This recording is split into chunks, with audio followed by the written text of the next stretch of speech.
sous la Palabre, une émission que vous connaissez très bien. Et nous sommes d'autant plus heureux que ce soit vous que le parti est désigné, le président Ere Bounete, pour se représenter à cette tribune d'échange des sujets de l'actualité. Et c'est justement l'actualité qui commande que nous vous accueillons aujourd'hui. Donc, bienvenue à vous. Merci beaucoup. Monsieur le rédacteur en chef, votre invité là. Bonjour, honorable. Soyez bienvenus dans les locaux de l'événement précis. Alors, votre nom vous figure plus sur la liste des démocrates. Ça étonne beaucoup de gens, puisque quelques jours avant, beaucoup pariaient que vous deviez être candidat. Vous avez aussi, dans les propos un peu variés, démontré que ce n'était pas esprit que vous soyez de la compétition. Alors, dites-nous ce qui s'est passé. Merci infiniment, monsieur le journaliste. C'est un plaisir pour moi d'être dans les locaux de l'événement précis. Je crois que, comme vous l'avez dit sur la Palabre, c'est quand même pas la première fois que je passe sur cette émission. J'ai déjà été invité ici, vous n'avez pas été reçu. Donc pour moi, c'est toujours un plaisir de venir vers vous. C'est d'autant plus un plaisir que le patron de cette rédaction, de ce journal, c'est quelqu'un pour qui j'ai beaucoup de respect, Michel Mognon, qui m'a vu dans mes premiers pas d'essai en politique, qui m'a conduit comme un jeune frère. Donc c'est quelqu'un pour qui j'ai beaucoup de respect. Donc chaque fois quand je viens vers vous, c'est avec un plaisir renouvelé, voilà, que je viens vers vous. La question que vous me posez, c'est une question qui me prend en plein fouet, parce que c'est une question assez chaude. Je crois qu'on est dans une période assez délicate, et puis je trouve que c'est une question qui est pas facile à répondre, d'autant plus que il faut, pour répondre à cette question, il faut être un funambule, marcher comme sur un fil, pour ne pas tomber à droite et pour ne pas tomber à gauche, parce que c'est très sensible. Effectivement, j'avais émis ma volonté, j'avais exprimé mon besoin d'être candidat, parce que ça fait déjà 4 ans que je n'ai pas été candidat pour une élection législative. En 2019, j'ai fait partie de la législature précédente, donc j'ai été député à la 7e législature. Et donc, j'avais pris les dispositions pour faire partie de la 8e législature. Et vous qui nous informez, vous qui êtes au parfum de l'information, vous savez ce qui s'est passé dans notre pays pour ne pas qu'on puisse être candidat aux élections 2019. Donc, par rapport à ce qui vient aux élections 2023, j'ai pris toutes mes dispositions, moi et mes amis, afin que je puisse être candidat. Mais, vous savez, quand c'est vous qui négociez directement, vous avez toutes les informations, mais quand ce n'est pas vous qui négociez directement, vous n'avez pas toutes les informations. Donc, à l'heure où je vous parle, je n'ai pas toutes les informations. Mais par contre, les prix d'informations que j'ai, c'est qu'on a rencontré des difficultés. On a été face à des obstacles. Et il fallait contourner ces obstacles d'une manière souveraine et avec beaucoup d'autorité. Je viens d'appartenir à une nouvelle famille politique. Donc je ne peux pas rentrer ou entrer dans cette nouvelle famille politique avec des polémiques. Je constate comme vous que je ne suis pas candidat alors que j'avais émis l'intérêt d'être candidat. Donc, alors que je ne le suis pas, qu'est-ce que je fais? Je remets mon paquetage comme un bon soldat et puis je dis, allons pour le combat. Je ne voudrais pas nourrir quelconque polémique. Je ne voudrais pas travailler dans la polémique parce que la polémique ne me servira pas. La polémique ne servira pas à ma nouvelle famille politique. Je ne voudrais pas mettre en difficulté cette nouvelle famille politique. Je suis venu plutôt pour travailler afin que cette nouvelle famille politique puisse être la meilleure d'ici quelques années pour notre pays.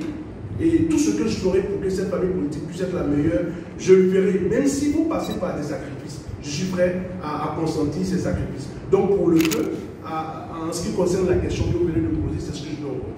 Vous soupçonnez des intrigues? On est en politique. Les intrigues, ça ne manque pas. C'est le milieu par excellence des intrigues. Il m'appartient, moi, de ne pas nourrir une quelconque intrigue qui va fragiliser ma famille politique. Les intrigues, je suis plus que persuadé qu'il y a des intrigues. Je ne suis plus le guide Osumitope étudiant. Je ne suis plus le guide Osumitope qui n'attire pas les regards. C'est une grâce, c'est une faveur que le Seigneur me fait, que mon nom puisse attirer les regards, que je ne puisse plus passer comme un inconnu. Donc, quand vous n'êtes plus plus un inconnu, quand vous attirez les regards, quand vous êtes comme un nectar qui attire les abeilles, naturellement, il y aura des intrigues autour de vous.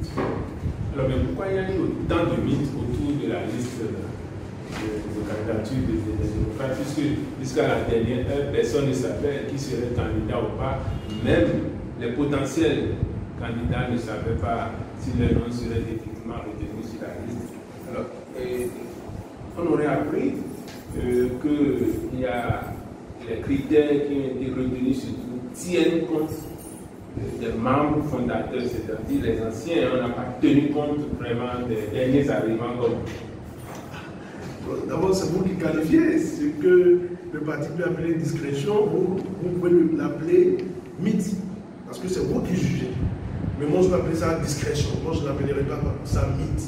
Et puis, c'est de la responsabilité du parti, c'est de sa souveraineté de calibrer sa communication.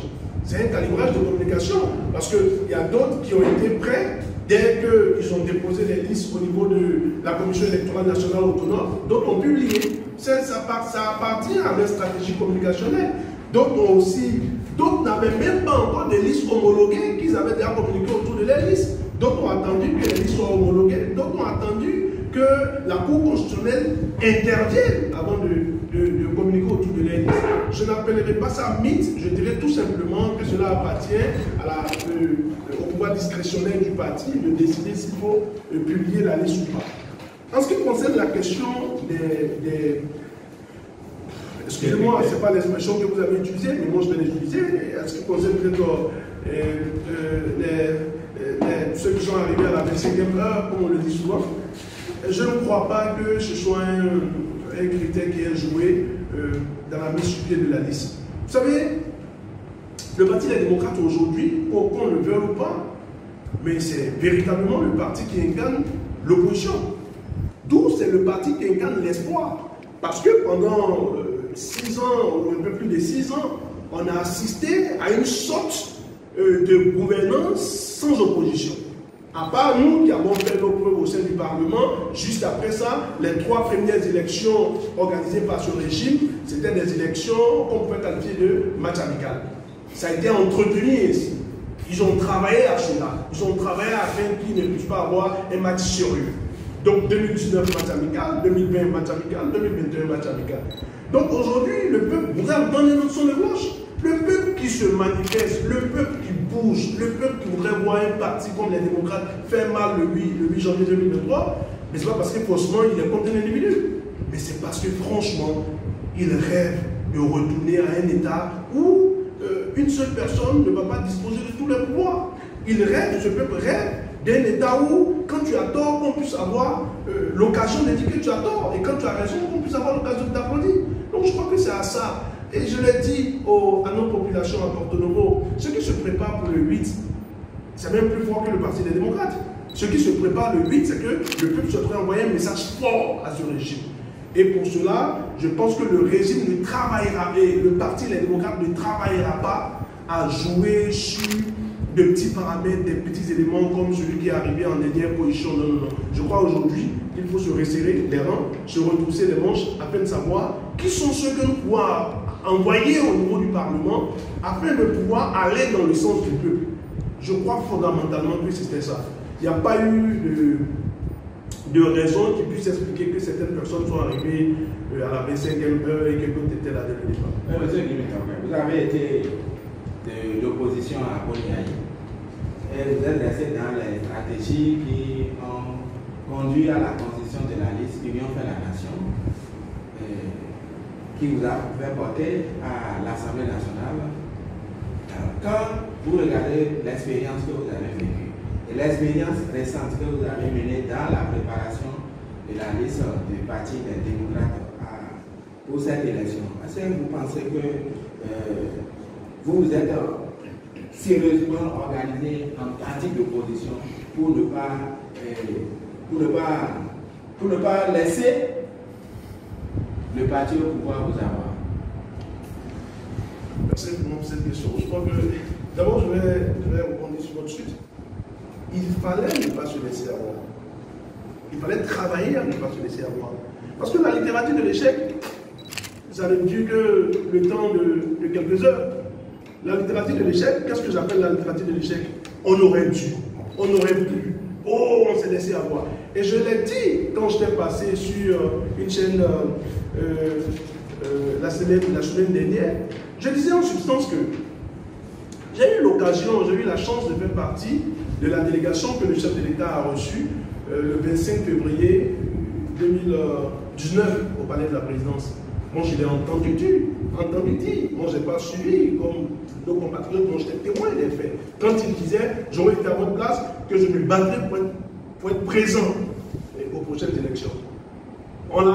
Il nous le disait, mais moi, je ne croyais pas en lui, parce que je sais que c'était une question d'heure qui nous séparait de la date butoir. Mais cette fois-ci, on pourrait se dire, mais écoutez, vous avez quand même 4 ans pour prendre vos dispositions. Vous avez 4 ans pour savoir si on peut contourner les lois ou on ne peut pas contourner. Vous avez 4 ans pour connaître la personnalité de celui qui est en face de vous. Vous avez 4 ans pour savoir qu'au niveau de la Commission électorale nationale autonome, il y a son ancien ministre de l'Intérieur. Vous avez 4 ans pour savoir qu'à telle étape, voici ses ordres. Mais si vous n'arrivez pas à contourner, écoutez, et contentez-vous de pleurnicher. La vie continue. Donc, il appartient au leader du parti de l'opposition de tout faire sans rentrer dans les compromissions, de tout faire en gardant son intégrité, de tout faire en gardant sa particularité et de participer à ces élections. Je crois que c'est ce que nous sommes en train de réussir aujourd'hui. Donc, les critiques... Vous avez dit ça alors que vous avez déposé une liste sans inquiétude, alors que la loi prescrivait qu'il y ait l'inquiétude. Mais c'est un sacrifié qui parle. Il fallait que les gens tombent. Moi, je ne fais partie de ceux qui sont sacrifiés. Mais je dis, la cause pour laquelle nous nous battons est plus forte que ma petite personne. C'est pour cela, je dis, pour revenir à ce que vous dites, réussir, ça, c'est quoi en réalité? C'est pouvoir grandir le récépissé définitif. On l'a fait. Réussir, ça, c'est avoir les moyens de participer à la prochaine élection législative. Nous sommes en train de le faire. Mais avant de l'avoir, vous avez décidé. Et je l'ai dit, je vais dans votre sens. Je fais partie de ceux qui sont tombés avant de l'avoir. Si c'est le sacrifice qu'il fallait consentir, je ne serai pas de ceux qui vont tirer sur notre maison commune. Je ne serai pas de ceux qui vont essayer de continuer de mettre les bâtons dans les roues sous prétexte que je fais partie de ceux qui sont tombés. Je ne crois pas en un deal avec le régime. C'est important de le préciser. Je ne crois pas en un deal, parce qu'un deal, c'est péjoratif. Dire que le parti est allé dealer avec le régime, c'est péjoratif. Mais le parti, je continue de croire que c'est faux. Il n'y a pas eu de deal avec le régime. Il y a eu que le régime a mis des embûches, le régime a mis des obstacles, et en toute souveraineté, nous avons continué les embûches et nous sommes sur notre chemin. Alors, honorable donc, vous êtes là pour représenter le Parti des démocrates, donc vous pouvez parler au nom du président du parti en ce moment. Il y a quand même, au-delà des 4 cas portés devant la Cour constitutionnelle, d'autres candidats dont les noms auraient été enlevés, mais qui ont porté plainte devant la justice parce que leurs noms ont été omis. Nous avons le cas de Kokode Nadine et autres qui sont allés porter nos partis. Ils dénoncent le fait que leurs noms ne se retrouvent plus sur la liste définitive. Tant que le représentant du président ce matin à cette commission, qu'est-ce que vous en dites? D'abord, le représentant du président, c'est un peu trop dit. C'est vrai que j'ai été envoyé par le parti. Vous parlez du docteur Nadé, Kokode et de Moïse Moutchor, qui sont quand même 2 personnalités que je connais. On s'est déjà rencontrés. Candidat dans la 8e. Voilà. Et la 8e, oui, on s'est déjà rencontrés. C'est un nombre de fois, on a déjà échangé ensemble. Je crois que c'est de la responsabilité, de se plaire ou pas. Je ne pourrais pas me hasarder à commenter le pas, les actions qui sont en train de poser par rapport à ce qu'ils ont constaté. Je me résous à mes dispositions prises. Je me résous au comportement que je vais observer. Alors que je suis dans la même situation que je continue de croire que le plus important, c'est le pays. Et ce qui est, c'est le pays. Et ce qui est, non, le plus important, c'est le parti. Mais ce qui est au-dessus du parti, c'est le pays. Et je continue de croire que si le parti, les démocrates, travaillent à participer à ces élections, ce serait bon pour le parti lui-même, mais ce serait surtout bon pour le pays. Moi, je me retrouve déjà. Parce que me loger aujourd'hui dans une dynamique de bon, j'ai été sacrifié, je n'ai pas été concerté, je fais partie de ce qu'ils ont qualifié de deal, moi je crois que ça va nourrir beaucoup plus mon orgueil. Et l'un n'est pas à nourrir l'orgueil des uns et des autres, l'un est à travailler, à faire que nous puissions avoir un parti fort pour faire des propositions pour un développement durable. Et puis, je voudrais insister sur quelque chose. Comprenez, le parti, les démocrates, n'a encore participé à aucune élection dans notre pays. C'est la première fois. C'est la première fois que le parti, les démocrates, prend ses dispositions pour participer à une élection. Donc, je ne ferai pas partie de ceux qui prendront les dispositions pour fragiliser le parti, alors que nous sommes à la veille d'une échéance aussi importante que le 8 janvier 2023. Alors, quelles sont les chances du succès de votre ministre à la 16e circonscription, alors qu'on le trouve en tête des listes des régions peu connues à la TV politique face à un certain niveau de revenu? Alors, je crois que les chances sont intactes. Les chances sont intactes et je continue de croire, sans rentrer dans une campagne précoce, que les populations s'exprimeront de la meilleure des manières. Je vais vous dire quelque chose.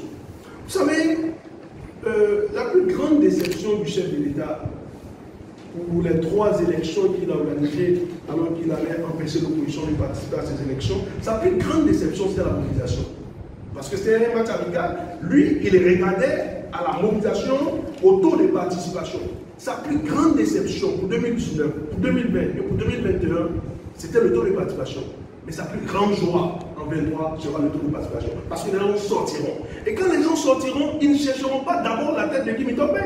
Quand les gens sortiront, ils ne chercheront pas d'abord la tête d'un Kidam. Les gens sortiront pour lui dire ce qu'ils pensent de lui. Les gens sortiront pour les sanctionner. Et les gens sortiront pour dire aux démocrates, mais écoutez, ce Parlement, vous n'étiez pas là-bas, nous pensons maintenant que vous pouvez rentrer là-bas, voici nos doléances. Donc, les chances dans la 16e circonscription sont intactes. Je continue de croire qu'on prendra les 5 sièges. Ça, c'est sans... Alors que les maquettes sont devenues réalité. Donc, vous savez, les pavés. mais je vais vous dire quelque chose. Quand les maquettes deviennent réalité, qu'est-ce qu'il faut mettre en exergue? C'est la durabilité de ce qui est devenu réalité. Mais qu'est-ce qui parle? Qu'est-ce qui dit que ce sont des choses durables? Moi, je suis un géographe. Je suis un géographe. Lorsque vous travaillez à s'aimer, à nourrir les gènes de la déstabilisation, en nourrissant l'injustice, en étant dans tout ce qui n'est pas droit, même quand vous construisez, vous sémez les gènes de la dislocation et de la fragilisation de votre pays. Ces marchés qui sont construits, si demain ça explose, qui ira au marché? Mais c'est pour cela que nous ne cessons de dire que nous sommes des porteurs de paix. Et c'est pour cela que ce peuple en sortant dira, tu as construit des voies, c'est important, c'est intéressant, ça nous intéresse, ça nous plaît. Mais ce qui est au-dessus de la construction des voies, c'est nourrir la stabilité politique. Et nourrir la stabilité politique, c'est travailler dans les normes démocratiques. Personne n'est contre le développement du pays. Mais écoutez, pour venir à votre rédaction, je suis passé sur des voies. Quand on construit des voies, ce n'est pas pour les opposants d'abord. Ce n'est même pas pour les mouvanciers d'abord. Quand on construit des voies, c'est aussi bien pour les mouvanciers que pour les opposants. En un mot, c'est pour les populations. Mais nous voulons que ces choses-là soient construites en respectant les normes démocratiques. Vous ne pouvez pas mettre en parenthèse, vous ne pouvez pas mettre sous le boisseau les normes de la stabilité politique et dire que je vais construire. Mais demain, vous allez mettre le feu aux poudres. Et je dis, la mobilisation attendue pour le 8, c'est une mobilisation pour dire nous sommes des porteurs de paix. Ce peuple va dire, je n'étais pas d'accord avec ce qui s'est passé en 19. Ce peuple continuera de dire, je n'ai pas été d'accord avec ce qui s'est passé en 21. Quand on ouvre le feu chez les concitoyens, c'est comme ça que nous voulons lutter. Donc, je crois que le chemin il est clair. Il est clair aujourd'hui. Vous allez le 8 janvier pour faire razzia dans la 16e. Non, le cas de la 16e sera symptomatique de ce qui se passera dans tout le pays. Je serais peut-être plus prétentieux de dire qu'on aura les 109 sièges. Mais je continue de croire que dans la 16e, on aura les 5 sièges. Et je continue de croire qu'à la sortie de cette élection, nous ne sommes pas différents du peuple sénégalais. Vous avez vu ce qui s'est passé au Sénégal? Lorsque Macky Sall a voulu mettre des obstacles sur le chemin de l'opposition sénégalaise, les Sénégalais ont contourné les obstacles pour être présents à l'élection. Parce que ce qui comptait, c'était d'être présent à l'élection. Et quand ils ont été présents à l'élection, ils ont dit à Macky Sall, tu ne pourras pas avoir la majorité pour changer la constitution et aller vers le 3e mandat. Donc, c'est la même chose. C'est le défi que vous lancez à partir de là? Non, notre défi, ce n'est pas une question de 3e mandat d'abord. Il y a beaucoup de points sur lesquels nous continuons de croire qu'il faut s'asseoir et discuter. Nous continuons de croire que ce n'est pas un régime monarchique. nous continuons de croire que c'est une démocratie. Et dans une démocratie, un seul responsable ne peut pas avoir à lui seul les ficelles de toutes les institutions. C'est d'abord par là que nous allons commencer. Parce que, vous savez, dans notre système, le système de notre pays, celui qui dirige l'Assemblée nationale a une forte influence sur la composition de la Cour constitutionnelle. Celui qui dirige l'Assemblée nationale a un fort regard sur même la constitution de la Hague et bien d'autres institutions. Donc pour nous, c'est de faire une entrée remarquable au niveau de l'Assemblée nationale afin de pouvoir dire au chef de l'État, mais écoute, on n'est pas contre ta personne, nous voulons un pays de paix, nous voulons un pays bien construit, un pays développé, mais dans lequel nos enfants vivront sans que ça ne soit une discrimination entre nord et sud, entre est et ouest, mais que ce qui sera construit puisse durer dans le temps. Mais pour que cela puisse durer dans le temps, il faudrait ne pas nourrir les gènes de la guerre et de la déstabilisation. Et vous comptez aller mobiliser un peuple affamé. Comment? Un peuple affamé? Mais en allant le 8, c'est déjà une démarche d'aller vers le dégel de la situation économique et financière. Je peux vous l'expliquer dans les détails, mais je dis, c'est vers les populations que je l'explique mieux. La question du dégel de la situation, de la situation économique et financière. Vous voyez, la 8e législature s'est illustrée comme un parlement de l'unanimité. Quel que soit le dossier, il passe à l'unanimité. Il n'y a pas eu de contradiction. Mais quand il n'y a pas de contradiction, le rôle du parlementaire se loge en combien de sous-rôles? Le rôle du parlementaire se loge en 3 sous-rôles. Contrôler l'action du gouvernement, voter les lois, consentir l'impôt. Mais consentir l'impôt, pourquoi personne n'en parle? Il faudrait qu'on en parle. Donc moi je continue de croire que lorsque l'opposition aura un bon nombre de députés dans le Parlement, même au niveau de la situation économique et financière, les choses changeront. Depuis quelques jours, votre nom est longuement cité dans une guerre entre...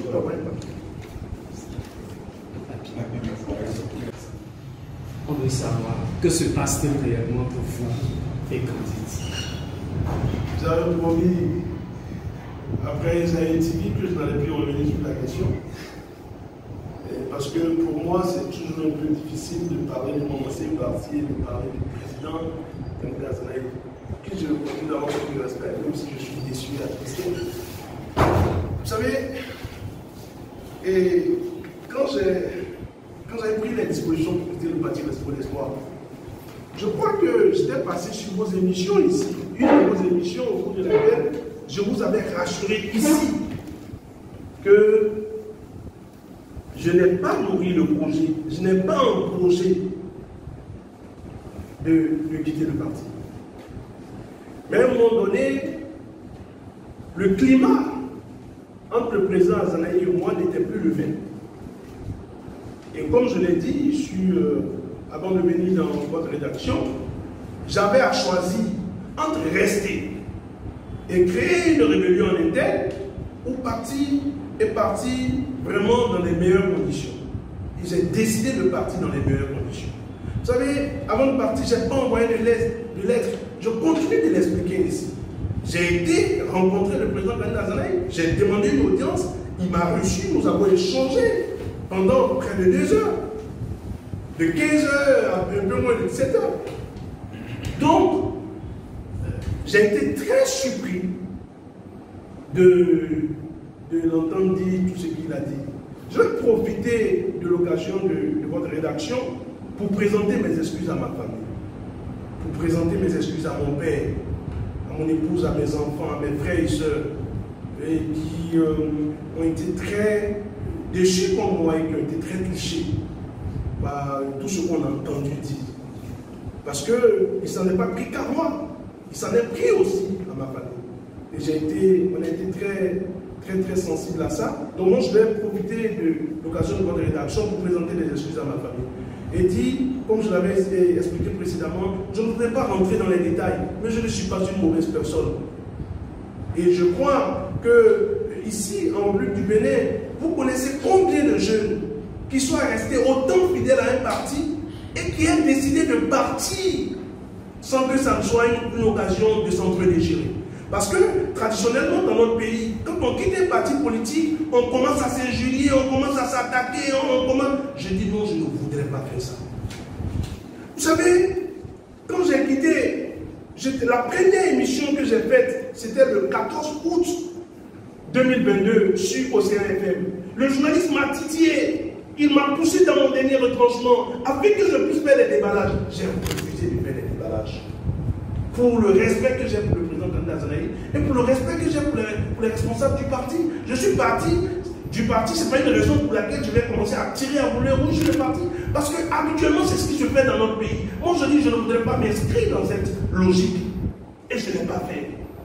Après cela, j'ai aussi constaté, beaucoup me posaient des questions, mais j'ai dit non, je n'ai absolument rien à dire. Et le jour où je faisais mon adhésion au niveau du Parti des démocrates, j'ai même rendu hommage au président Zanaï et j'ai rendu hommage aux autres responsables du parti. C'est ce qu'il a qualifié de persiflage. Vous savez, je le disais à votre confrère tout à l'heure, quand il parlait de mythe, quand une action est posée, c'est à vous de jauger ou de juger l'action. Je vais vous prendre un exemple très simple. M. Abognon, je viens, quand il m'a reçu en bas, à vous, l'ami de Pomalofia, Pondo Béni. Je l'ai salué. Moi, j'estime que je l'ai salué. Mais c'est à lui de qualifier si c'est une salutation ou c'est une injure. Mais moi, je sais que j'ai salué. Donc, moi, j'ai rendu hommage pour le temps qu'on a passé ensemble. Parce que, je reprécise, je n'étais qu'un jeune garçon quand je quittais le campus. J'ai été premier vice-président d'un étudiant. Ensuite, j'ai été président de la Fédération nationale des étudiants du Bénin. Je quitte le campus, il me récupère. Il prend mes mains. Personne ne me connaissait à part le monde estudiantin. Il m'a guidé, il m'a aidé. Pour moi, c'était un mentor. Même quand vous quittez, alors que vous pensez que vous pouvez faire ailleurs, il faut rendre hommage au mentor. Moi, je suis chrétien. Et je dis la gratitude. Elle est tellement importante dans la foi que j'ai épousée que le Christ lui-même a fait une parabole sur la gratitude. La parabole des 10 lépreux. Il en a guéri 10. Il n'y a eu qu'un seul, et qui de surcroît, un Samaritain, qui a dit, mais écoutez, je suis guéri de ma lèpre, mais je ne peux pas partir comme ça. Et ce Samaritain s'est retourné. Et le Christ à son tour a dit à ses disciples, mais ils étaient combien que j'ai aidé à guérir? Ils ont dit 10. Et ils ont dit, mais combien? Il n'y a eu qu'un seul qui soit retourné pour venir vers moi pour me remercier. C'est lui. Et qui de surcroît est un Samaritain. Parce que les Samaritains étaient un peu des sortes de persévérés dans la communauté juive. Donc, je n'ai ça pour dire, moi je ne pouvais pas quitter le parti Restaurer l'Espoir sans chercher une occasion de rendre hommage à Kanda Zanaï et au parti Restaurer l'Espoir. Moi je ne peux pas quitter ce parti sans chercher à rendre un hommage à tous ceux qui m'ont encadré durant ces 15 ans. Et c'est ce que j'ai fait en rendant hommage. Maintenant, c'est à lui de qualifier ce que j'ai fait de rendre hommage. Il a qualifié ça de persiflage. Donc, moi je dis, mais c'est lui qui qualifie. Moi j'ai appelé ça hommage. Et j'ai appelé ça être élégant. Mais lui il a appelé ça être persifleur. Je ne peux rien contre. Mais malgré tout ça, je continue de croire qu'il ne doit pas dépendre sur moi négativement aujourd'hui. Je continue de lui donner le même respect. Je continue de respecter sa personne, son parti et sa famille. J'ai quitté le parti. Jamais je ne m'en suis pris, ni à lui, ni à un membre de sa famille. J'ai quitté le parti. Jamais je n'ai fait de déballage, ni sur lui, ni sur le parti. Donc pour moi, c'est important. Parce que, ce que vous devez comprendre, si moi je me mets aujourd'hui à faire des déballages sur le président Kanda Zanaï, même vous qui êtes là, vous n'allez pas me respecter. Parce que la nouvelle famille auquel j'adhère, les gens se diront aussi, le jour où il nous quittera, c'est comme ça qu'il nous qualifiera. Non, moi j'ai reçu une bonne éducation. Moi je suis fils de pauvre. Mon père il est pauvre. Ma mère elle est pauvre. J'ai reçu une éducation rigoureuse, même si je suis né en Côte d'Ivoire. Donc, là-dessus, moi je ne peux pas perdre le nord pour ça. Mais je continue de croire qu'il a été mon président, il a été le président de mon parti. Je lui dois un respect, je continue de lui donner ce respect. Je dois un respect aux membres du parti, aux responsables du parti. Je continue de lui donner ce respect. Mais je continue de croire qu'en s'en prenant à moi de cette manière, avec des pompes vérités, avec des mensonges, il m'a attristé et il m'a déçu. Ce n'est pas parce que je le respecte que je ne dirai pas qu'il a dit des bonnes vérités. Il en a dit sur moi. Mais je suis triste, mais je pardonne. Je pardonne et je travaillerai à continuer d'être celui que je suis sans me laisser déformer. Je ne perçois pas souvent les choses en termes de gain, de perte. Moi, je conçois, je n'ai pas envie de citer Mandela, que nous connaissons tous, soit je gagne, soit j'apprends. C'est une citation assez populaire, même si ma disposition va dans ce sens, mais je ne vais pas me citer comme ça. Moi, je suis très croyant. Je suis très croyant avec mes faiblesses, avec aussi mes forces, et je crois beaucoup en Dieu. Et je crois que quand vous croyez beaucoup en Dieu, vous faites ce que vous avez à faire en tant qu'humain. Et le reste, la divine providence s'en charge. En tant qu'humain, en tant que politique, en tant que jeune, est-ce que j'ai fait ce que je devais faire pour être positionné? Oui. En tant qu'humain, en tant que jeune, en tant que politique, est-ce que j'ai été correct afin d'être positionné? Oui. Est-ce que j'ai été positionné? Non. Et là, je fais quoi? Je casse tout ou je prends acte et puis je continue? Non, je ne casse pas tout. Je prends acte et je continue. C'est ce que j'ai décidé de faire. Donc, pour moi, ce n'est pas une perte. On verra sur le terrain. Je viens du terrain. Ce n'est pas qu'on me verra, c'est dans le futur. Je viens du terrain avant d'arriver dans votre rédaction. Je suis sur le terrain tous les jours. Parce qu'il faut que les démocrates entrent dans cet argument. Et de la meilleure des manières. Je le dis parce que je le crois. Je ne suis pas en train de faire de la comédie. Je l'ai dit avant d'être ici. Guy Dossou-Mito compte. Le parti des démocrates compte. Mais le Bénin compte plus que tout ça. Et c'est pour ça, si j'étais positionné, je serais heureux. Je n'achèterai pas de Koboto, puis je ne paierai pas de cafétéria comme le sujet. Vous ne sont-ils pas déçus de votre non-positionnement? Naturellement, beaucoup sont déçus. Je vais même vous faire une confidence. Il y a eu une sorte de fronde autour de moi, de personnes déçues, de personnes prêtes à tout casser, pas au niveau du pays, à notre niveau. Mais il est de la responsabilité du leader à amener les uns et les autres à des meilleurs sentiments. J'ai travaillé à cela. Et je le dis, quand le lait est versé, vous avez deux attitudes. Soit vous pleurnichez, ou soit vous constatez que le lait est versé, vous continuez. Moi, j'ai décidé de constater que le lait est versé, je continue, en ce qui me concerne. Donc, il n'y a pas de temps de pleurnicher. Il y a que maintenant, on doit travailler auprès des populations, à ce que les populations comprennent que je compte. Et c'est ma circonscription. Pendant tout le temps, c'est ici que j'ai travaillé. C'est dans votre circonscription que votre ancien mentor passe. Quand vous passez là où il est passé, comment vous êtes à vous accueillir? Non, mais c'est curieux. Je dirais même qu'il m'a fait une publicité extraordinaire. C'est vrai que ça coûte cher, cette publicité. Je l'ai payé très cher. Mais partout, j'étais passé et que le président Azanaï était passé après moi, mais c'est un courant. C'est un standing ovation. Je n'ai jamais vu ça de toute ma carrière. Des gens que je ne connais pas qui disent Makemo, Dieu est bon. Quand je vois ça sur le terrain, spontanément, des gens qui ne me connaissent pas, qui m'écrivent une box, des gens qui ne me connaissent pas, qui m'appellent, des gens qui ne me connaissent pas, qui sont prêts à m'embrasser dans les rues en me disant il y a bien, alors continuons alors. Quand j'entends ça sur le terrain, je me dis écoute, c'est vraiment une publicité qu'il m'a faite, mais seulement qu'elle coûte cher. Parce que c'est une publicité qui tendait à remettre en cause ma crédibilité, ma réputation. Heureusement que les populations sont vigilantes et que Dieu est avec moi et que c'est en ma faveur. Vous avez pris de la hauteur par rapport aux objectifs qui attachent votre honorabilité et celle de votre famille, c'est cela, c'est à votre actif. Et que pensez-vous du style de gouvernance du président Talon? Non, l'opposant que je suis continue de croire que le président Talon n'emploie pas la bonne méthode. Comme pour lui, il ne doit pas avoir de contradiction. Pour moi, c'est déjà extrêmement grave. Vous êtes un opposant. Je fais partie du Parti des démocrates. Je suis membre du Parti des démocrates. C'est quoi l'opposant? C'est qu'aujourd'hui, ceux qui incarnent l'opposition, la vraie, c'est le Parti des démocrates. Et je suis membre du Parti des démocrates. Est-ce qu'il suffit d'être dans un parti de l'opposition pour dire qu'on est opposant? Mais vous voulez que je le prouve comment? au cours de la 7e législature, par ma posture, et je continue de voir que, vous pouvez m'amener à parler, je continue de voir que c'est même ma posture dans le temps qui continue de me frapper. C'est les sanctions qui continuent de me suivre. Vous voulez que je le prouve comment?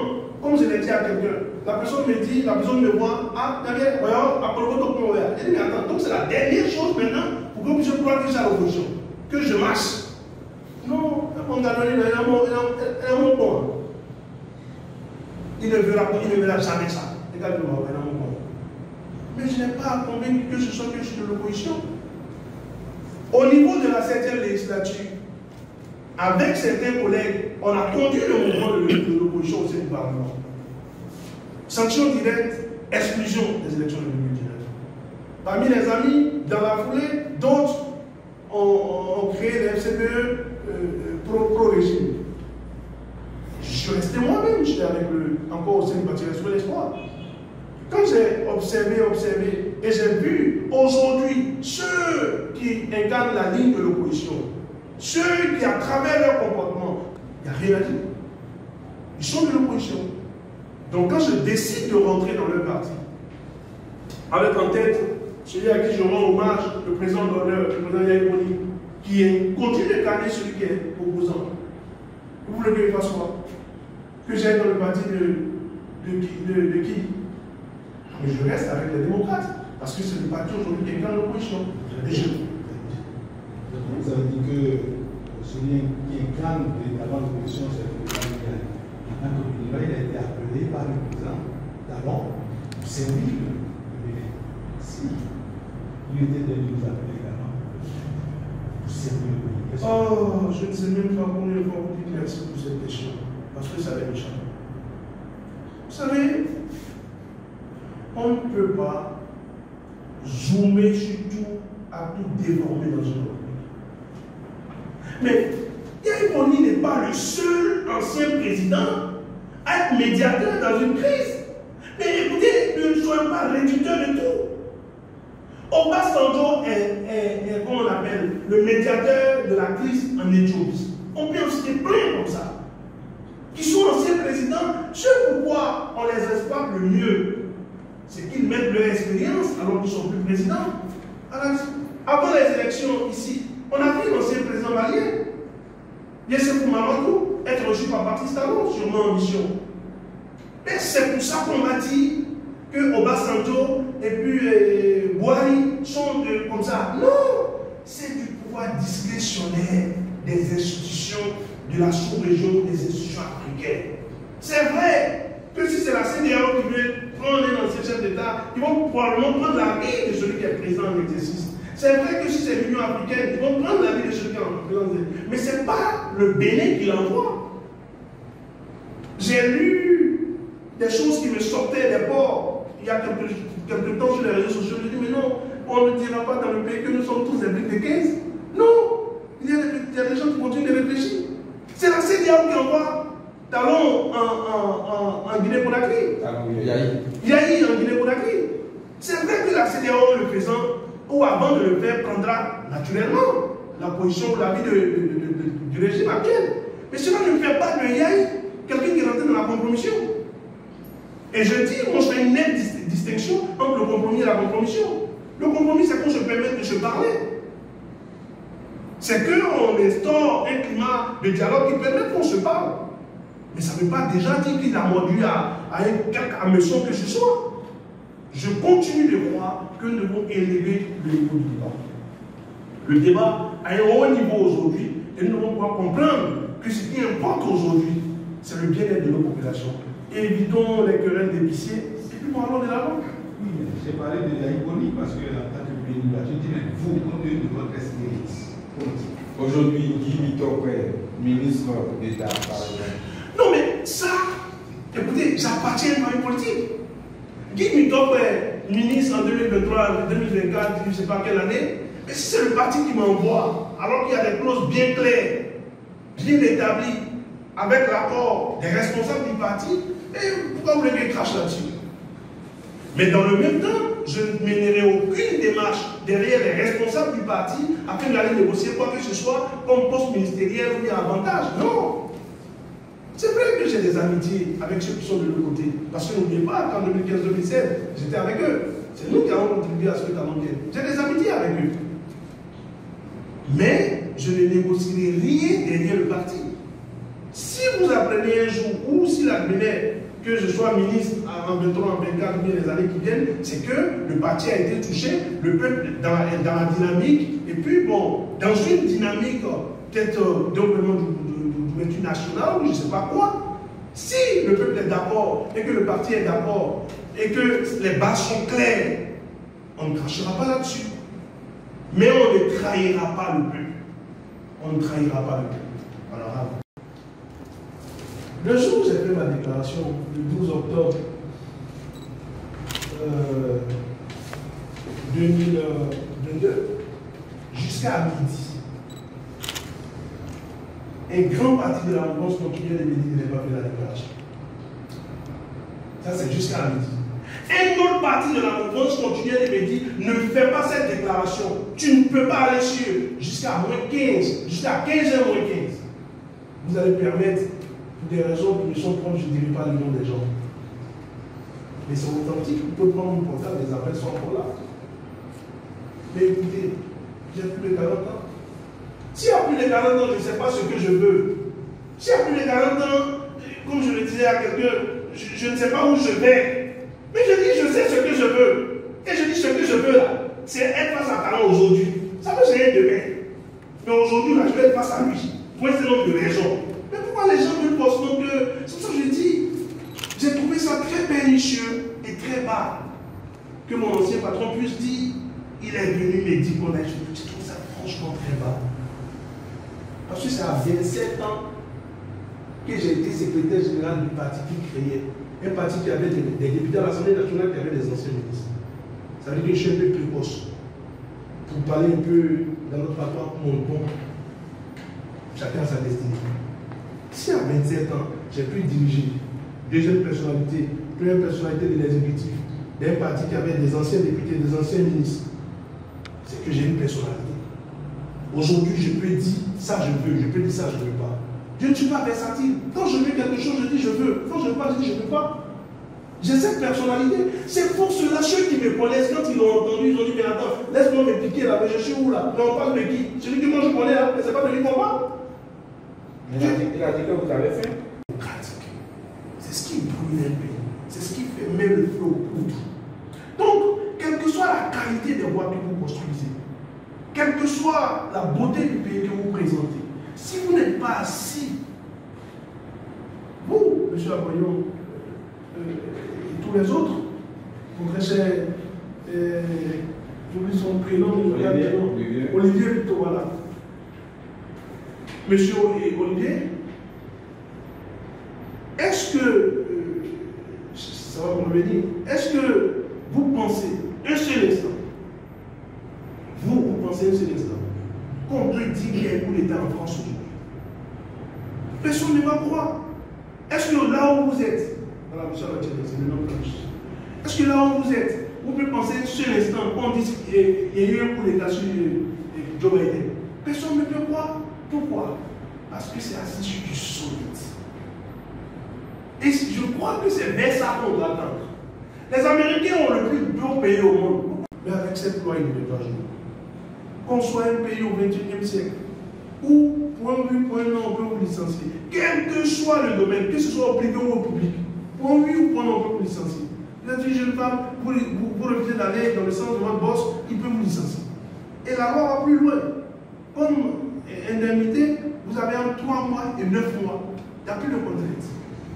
Pour moi, c'est des choses qui ont réduit l'estime. Et je continue de croire que ce sont de mauvaises voies. Vous savez, si on était un pays sérieux, ce qu'on avait fait, depuis que cette loi a été votée, parce que le chef de l'État continue de dire, j'ai fait voter cette loi et j'en lance la responsabilité parce que pour moi, les investisseurs doivent venir dans le pays. Si on était un pays sérieux, depuis que cette loi a été votée et il avait été pris déjà, comment on appelle, promulgué, on devait pouvoir étudier son impact. Avant que cette loi ne soit prise, on avait combien d'investisseurs, comment on recrutait les gens, combien de personnes sont venues. Et après que cette loi soit promulguée jusqu'à aujourd'hui, voir est-ce qu'il y a eu beaucoup plus d'investisseurs, est-ce qu'il y a eu beaucoup plus de recrutement, ou est-ce qu'il y a eu beaucoup plus de licenciements abusifs. On a fait le point de cette loi. Je crois que si on fonctionnait comme ça, on pouvait facilement remettre la loi en cause, sans que les gens pensent que c'est comme talent que de remettre cette loi en cause. Hier, c'était l'exclusion. Demain, ou quand on passait sur le terrain, c'est quoi les termes de campagne Des démocrates? Mais écoutez, aujourd'hui, non, pas forcément la sanction. Il y a tellement de choses à dire que quand on va, parfois on se dit qu'on a 3-4 endroits à faire dans une journée, mais déjà après 2 endroits on est épuisé. Parce qu'il y a tellement à dire. Parfois vous partez vers la population, vous dites non, je vais faire 1 heure dans chaque endroit. Et vous vous rendez compte que vous faites 2 heures, 3 heures.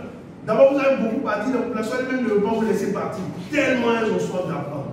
Parce qu'il y a trop à dire. Aujourd'hui, revenir à tout ça et dire que non, ce qui compte, c'est qu'il faut simplement sanctionner le régime. Je crois que ça va au-delà de ça. Ça va au-delà de... Il faut les sanctionner. Les populations elles-mêmes vous donnent d'autres informations quand vous parlez. Donc, je crois que si le Seigneur nous donne la santé et la vie, je crois que le but serait une très belle fête. Ah oui, une dernière question. Il y aurait des manœuvres actuellement pour modifier le code électoral au niveau du Parlement. Quelle est votre position? Non, je l'ai appris comme la plupart de nos concitoyens qui ont attribué cette information à un candidat actuellement en liste. Je n'ai pas vérifié l'information.